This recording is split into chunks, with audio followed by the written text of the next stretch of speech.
Hi everyone, this is Dr. Joby coming to you from my study in my home in the Pocono Mountains of Pennsylvania.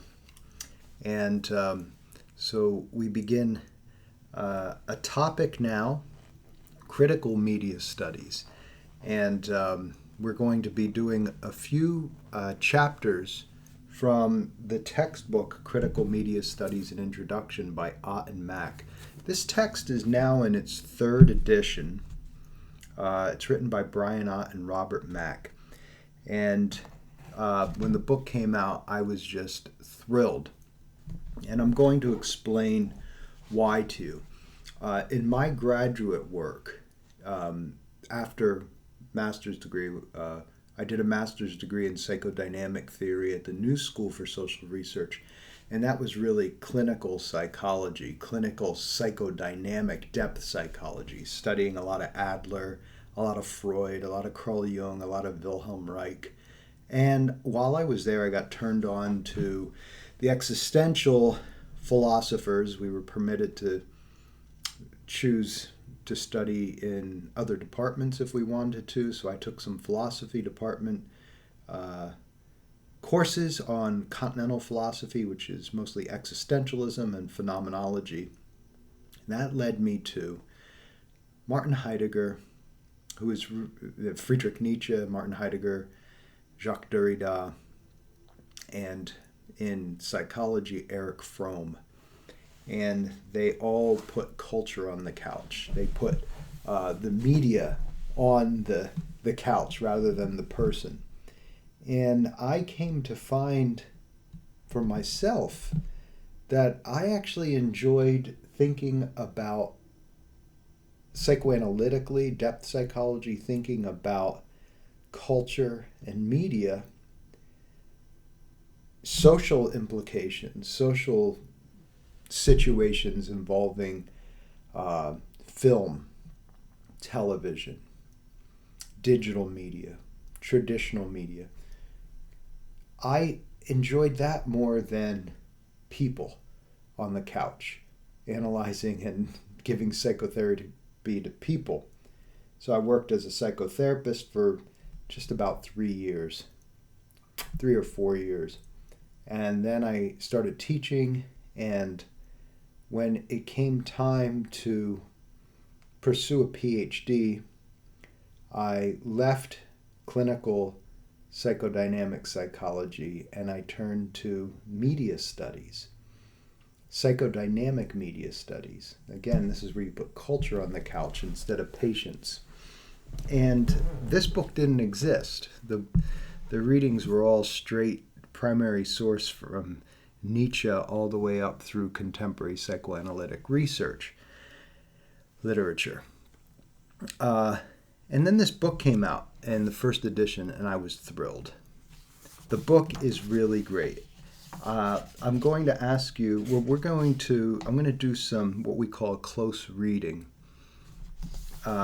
Critical media studies is part of media studies. It's part of cultural studies. And it's part of psychodynamic theory, and this is really where we take a look at media, films, the internet, social media, conventional media, and digital media through the lens of what's known as critical theory. And we're going to start off by looking at an introduction to critical media studies today. And I'm going to do what's called a close reading.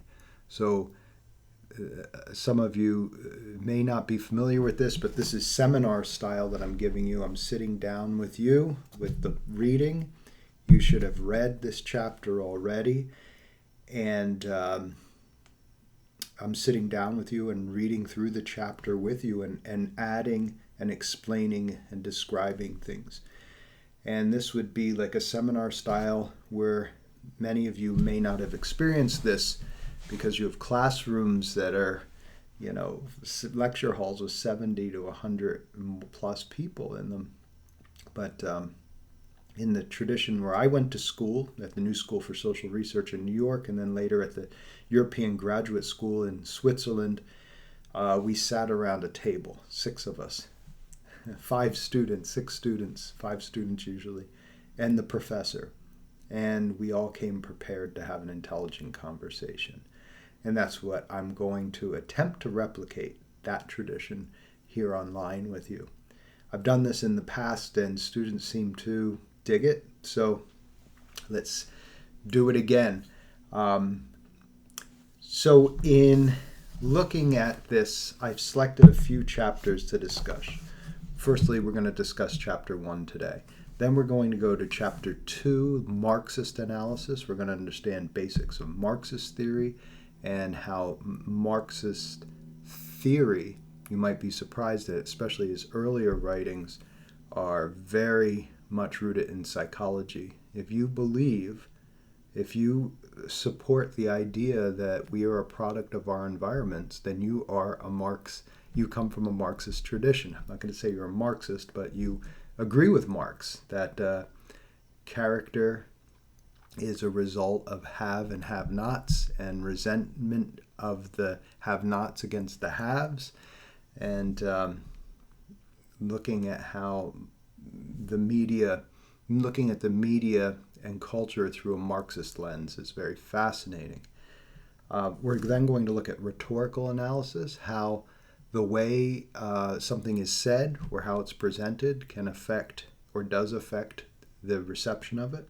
We're going to look at cultural analysis, which is how culture is determined by technology. We're going to then look directly at psychoanalytic analysis. So in this text, based on Freudian ideas of how individuals interact with the media. We're going to look at feminist analysis, which is the uniquely female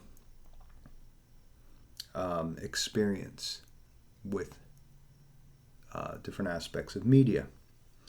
We're going to also look at erotic analysis, and this is how certain sexualization of individuals becomes a predominant way of understanding culture and media culture. And then a conclusion, the partial pachyderm. This is kind of like an overview of everything. So, and that will be, 1, 2, 3, 4, 5, 6, 7, 8 chapters of this book, and you might find other chapters that you want to explore on your own. The book is really fascinating. You don't need me or a grade to be your motivator to learn. Just enjoy and embrace it, and enjoy it. So that being said, you should always start by looking at the bibliography. I like to see, the bibliography. Oh, there's a little glossary in the back with terms. So this book has endnotes at the end of each chapter. Usually you can find a bibliography back here this is very interesting because this is in APA format psychology books. This would, there'd be a bibliography. However, in this, they are not using APA format because it's not a psychology book, so they're probably using Chicago style with endnotes. And if you look at the end of the chapter, we'll look at the end of the introduction, and we see that there are endnotes.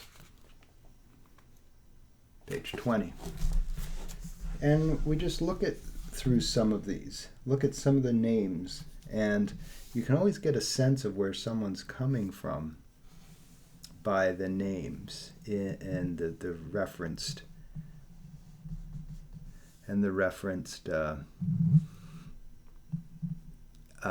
texts. Who are they discussing? So this is just the introduction, so it'll be limited, but I see some familiar names here. I see Paul Ricoeur.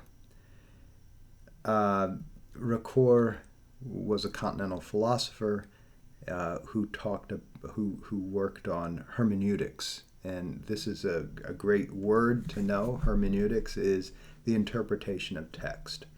So this comes from a Catholic Catholic tradition and Christian tradition predating Christianity. It comes from a Jewish tradition, and this is hermeneutics is the interpretation of verse. So in theology, you can have either a hermeneutic study or a literalist study. So someone who is a literalist reads the text and takes it literally. Whatever's said in the sacred text is literal. Fruit, man and woman in Garden of Eden really was. In a hermeneutic tradition, it's metaphor. You interpret the text. You don't take it literally. It's a much more sensitive, a much more nuanced, and a much more intellectual pursuit than just reading things literally. And you'll find that this hermeneutics really is one of the essences of critical media study. You're going to find very little definite fact here. You're going to find a discussion that continues, a dialectic, a dialogue. That's a hermeneutic dialogue. So in this class, we are continuing a conversation. We are continuing a dialogue. And I'm introducing you to the conversation. We're not going to come up with any definite big T truths. We're going to come up with some observations and interpretations and thoughts, and that's what happens in your papers. This isn't laboratory psychology. This isn't cause and effect psychology. This is outside of that. It's critical theory. We're looking at things from a theoretical perspective, from a certain lens. So if we're looking at things in Chapter 2 from a Marxist lens, we're going to see how things look with the Marxist glasses on, right? And then we're going to take we'll take the Marxist glasses off, and we'll move on eventually to psychoanalysis. And they're a different set of lenses. Things look different. Things do look different. I look different with these frames. So this is a metaphor to think about. All of these chapters that we're doing are lenses that we look to, theoretical approaches that we look through. Another name that I see here is one of the professors from my school, Jean Baudrillard. Those of you who have seen The Matrix, the film The Matrix, the first film, you'll know that when Keanu Reeves takes a book off the shelf and removes a disc out of that book, if you look at the title of the book, it's Simulacra and Simulation. That's a text by Jean Baudrillard. As a matter of fact, it's the text that is referenced here. Simulacra and simulation. This is the idea that we have become, our reality is a hyper-reality. So in other words, when we eat fake cheese, hyper-reality cheese, this is cheese that's cheesier than cheese. What am I talking about? Well, if you think that cheese comes in a aluminum container, a little aluminum foil, and a box that's on a shelf that's unrefrigerated, and it lasts an expiration date for 3 years, and it has Velveeta, that's not cheese. That is hyper-reality cheese. That is a simulacra of cheese. It's artificial cheese. It's not real cheese. But it's cheesier than cheese. Think of it this way. If you eat grape candy, it's grapier than grape. The fiction, the simulacra,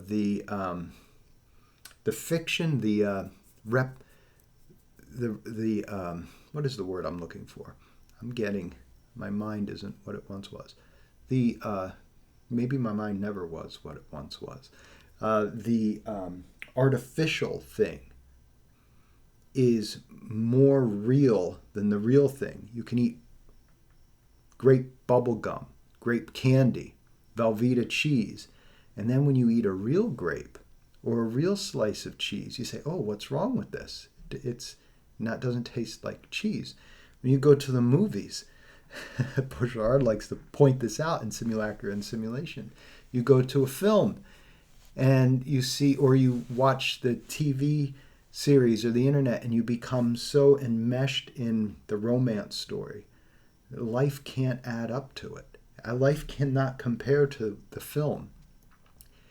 We walk through the street, we're in a real life situation, oh, it feels like a movie. The movie becomes more of a reality to us, than reality. This is what happens with people in video games, in online Second Life and online chat rooms and avatars. People take on an existence that becomes more real for them than the real is real. So this is the kind of stuff Jean Baudrillard gets into. These are the kind of conversations we have in critical media studies. It's interesting because in psychoanalysis, when the fantasy becomes the reality, what do we call it? We call it delusion. We call it psychosis. And in this way, in some ways, we may be living in an age of mass psychosis, mass delusion, where the boundary between artificial and real not only becomes blurred, but disintegrates into one in which the artificial takes on the experience of real to us, and the real becomes something that we don't relate to any longer. Are you getting the feel of critical media studies?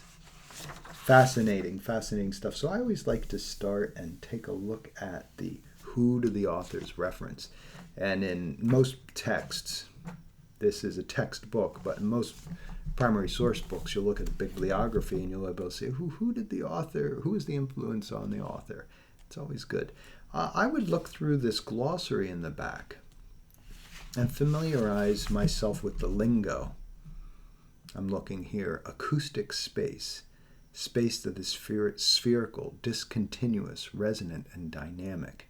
An acoustic space. This is very interesting and in the spirit of our idea of a dialogue, of a conversation, rather than in the spirit of a cause and effect, fact, big T, truth. Now we've solved that problem. There are no problems that are going to be solved here. We're just going to make observations, have discussions about those observations, and maybe it will inform the decisions we make on topics in media, how children interact online, or whether or not they should interact online, or how old should they be when exposed to a screen. You can take this laboratory approach where there's experiments conducted and variables are controlled for, and you'll come up with one answer. You can take a hermeneutic tradition where you explore it through the ideas and writings of your own and other people. First you read what other people think, and then you come and digest that and synthesize it into your own ideas, looking at history, looking at examples from history, doing a hermeneutic interpretation, and you will come to an intelligent decision. Now you can take into consideration the stuff that the neuroscience people are doing, the lab psychology people, the cause and effect people, determinists, in other words, individuals who are looking for lawful scientific relationships. You can take that as pieces of information, but the moment that you only accept that information as the only valid information, then you're committing a sin that flies in the face of critical studies of media, which is the ability to have conversations outside of the dogma. Dogma means the belief system. Dogmatism is when someone clings to one belief system, one way of doing things, and discredits all other systems based on that system. That's dogmatism. So the dogma is the belief. The dogmatism is the one becomes consumed in that belief, becomes fanatical in that belief. There's another term for it that's used in critical media studies, and that is called ideology. You may have heard this term. I would suggest you look up a film. You can get it on Prime called The Pervert's Guide to Ideology by Slavoj Žižek. This was one of the teachers at the schools I studied at in Switzerland, the school I studied at in Switzerland, and Slavoj Žižek gives a great, lengthy understanding of ideology. Ideology is something important to understand. It's when we have one view that becomes, for us, the only legitimate view, and we refuse to look from other perspectives. This is the controversy that we encounter with, you hear today, critical theory. Critical race theory is the big controversy. And that has become linked in a political war, a culture war in our country. And critical studies, critical media studies and theory is at the center of that culture war. I would argue it's not as simple as the politicians in Florida think it is, because largely people in doing critical theory don't necessarily agree with each other. Not everyone who is a critical theorist is part of the woke ideology. As a matter of fact, it's a large argument within critical theory. So critical theory and its tradition coming from the Frankfurt School in Germany, it centers in University of California and the New School for Social Research in New York. This is on the West Coast and the East Coast. All of these ideas, the people who study critical theory are not necessarily embracing the ideologies that you're being told about in the news. So, for example, in critical race theory, which is not what we're studying here, we're studying critical media theory. In critical race theory, it's proposed and it's understood that this is serving a woke agenda, a certain ideology for thinking. And that to a degree is true, but that's only a fragment of critical theory. Critical theorists themselves argue against the usefulness of the woke ideology. So this is just in discussing things and presenting them in terms of things that you're living in your life right now. So if I'm giving you a general feel, a general idea of critical media studies. Some of the things that you want to look into is Herbert Marcuse. I'll post a video on Marcuse that you can watch. And this is a gentleman from Germany who came here during Nazi occupation in Europe and had an incredible career here in the 1960s, 70s, and 80s, and became public enemy number one of some certain political, very conservative political adherents. And he was really one of the founding members of the critical theory, the Frankfurt School of Critical Theory. Let's turn now to the text itself.